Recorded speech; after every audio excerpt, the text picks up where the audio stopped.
ကျွန်တော်အောင်စုနဲ့ပတ်သက်ပြီးတော့ကျွန်တော်တခုစကားလေးတခုပြောချင်တယ်ကျွန်တော်မရစကားလေးတစ်ခုပါဒီစကားကကျွန်တော်ချစ်တဲ့သူပဲဖြစ်ဖြစ်မုန်းတဲ့သူပဲဖြစ်ဖြစ်ကျွန်တော်ကိမဆိုင်ဘူးကျွန်တော်ဘယ်တော့မှကျွန်တော်ကိမဆိုင်ဘူးဒါပေမဲ့ကျွန်တော်တခုပဲပြောချင်တယ်ကျွန်တော်ညီလေးကသူ့စိတ်သူ့အကျိုးပေးတာပါကျွန်တော်မှန်တော့ကောက်ပြောတော့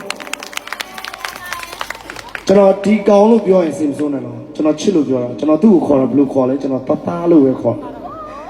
နော်ကျွန်တော်အမြဲတမ်းကျွန်တော်တသားလို့ပဲခေါ်တာဒီကောင်ကသူ့စိတ်သူ့အကျိုးပေးတာပါအားလုံးကချစ်တယ်ဆိုတာသူဖြူလို့ချစ်တာ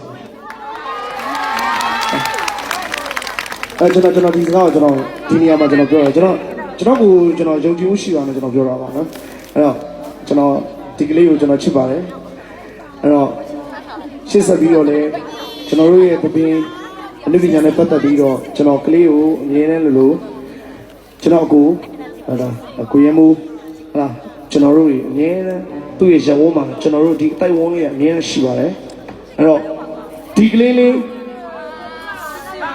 တိမ်မသွားမယ့်အရာမျိုးကိုကျွန်တော်တို့အကိုတွေမိဘတွေကလက်ခံထားပါဦးခင်ဗျာတော့တခုပဲကြည့်ပေးကြတာပါအဲ့တော့ဒီကလေးလေးအရင်ချစ်ဖို့ကောင်းတဲ့ကလေးလေးပါဆက်ပြီးတော့ချစ်ပေးပါအခုဆိုရင်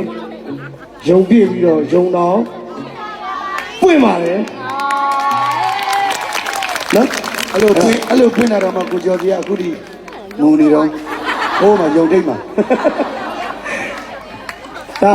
ဒါသူကလွမ်းမင်းသားကြီးပါဟုတ်တယ်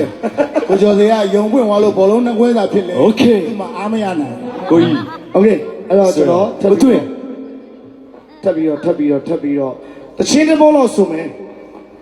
ပထမစုကိုလိုချင်တဲ့လူတွေကလွယ်လွယ်နဲ့ရခဲ့တာမဟုတ်ပါဘူးโอเค let's go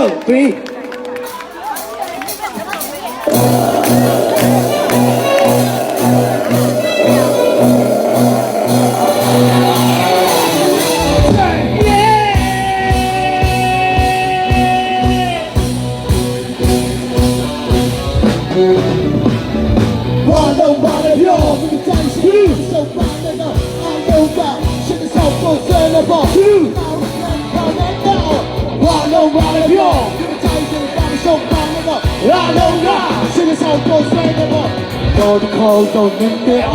要你吗？那变得让你，人家对着嘛对面有那句，对对，两个人嘛，我这傻傻的，多高让你亲的你脾气。这个姊妹那头目那天嘛，就说那里家小偷，你的表过的金龙锁，麦克风什么唱了好的。